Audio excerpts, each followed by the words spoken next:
What's up mga kabisaya? Welcome po ulit sa aking YouTube channel.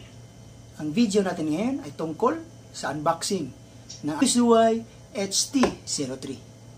Tara, samahan niyo ko at unbox natin ang earbuds na ito.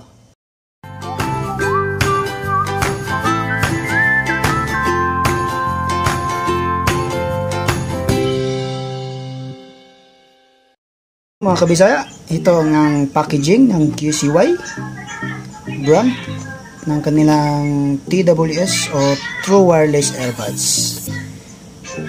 Sa mga hindi pa nakakilala ng QCY, ito pala isang China product or China brand. 5.1 Bluetooth connectivity, meron siyang transparent mode at saka ang ANC. Operational range is 10 meters, charging time approximately 2 hours. Standby time niya is approximately 50 hours. Music time or your continuous music time mo is approximately 5 hours. Input niya is 5 volts, 400 mAh. Sorry. Ang application pala. So, ano mo lang to, scan mo lang tong QR code dito at i-redirect ka sila sa Play Store sa application ng QCY, or pwede mo lang i-search mo lang doon sa Play Store ng QCY para sa application ng earbuds nito para sa mga settings niya.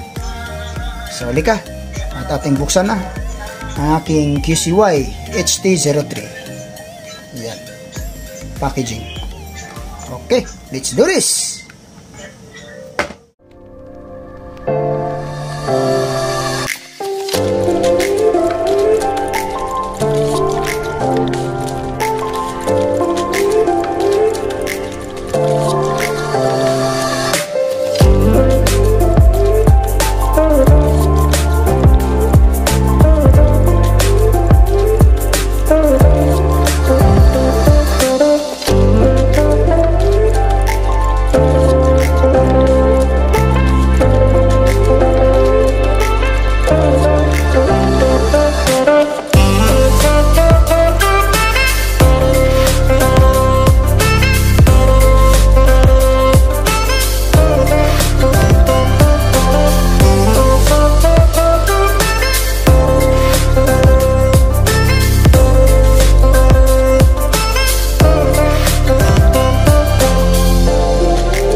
The chargers, the cord of this QCY HT03. Guys, Type-C na po ang kanyang charger cord, charging, and meron din siyang kasamang mga earbuds tip, earbuds tip. Okay.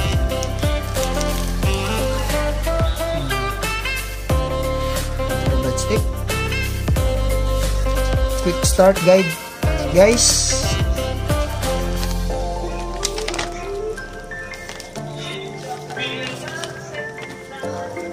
Hindi nawawala yan, pero hindi natin babasahin.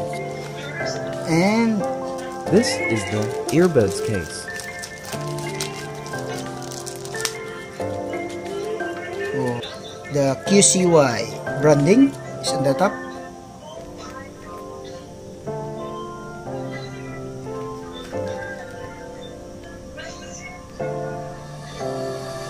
Ito yung charging lead and the earbuds.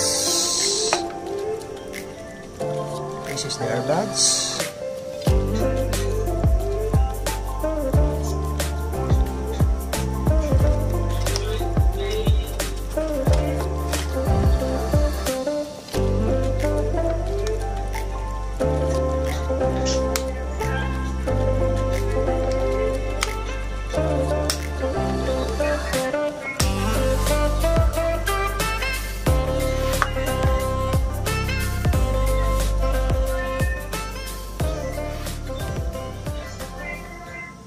So, yun po ang ating unboxing sa QCY HT03 Earbuds. Sa susunod na video, may kasama pala siyang ano guys, bag. Kasama siyang bag para lagayan ng ating earbuds. Okay?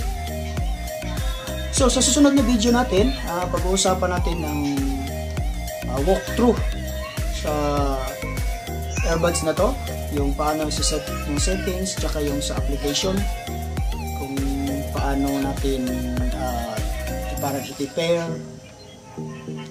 lahat-lahat. Kasi sa ngayon, charge ko muna to, fully charge, tapos gagamitin ko. So, that's it guys. Thank you for watching my video. Muli, ito po si Marjon Bisaya, nag-iwan sa inyo ng isang kasabihan. Suportahan niyo po ang aking video nang ito'y lumago. Thank you and God bless. Bye-bye. Hello mga kabisaya.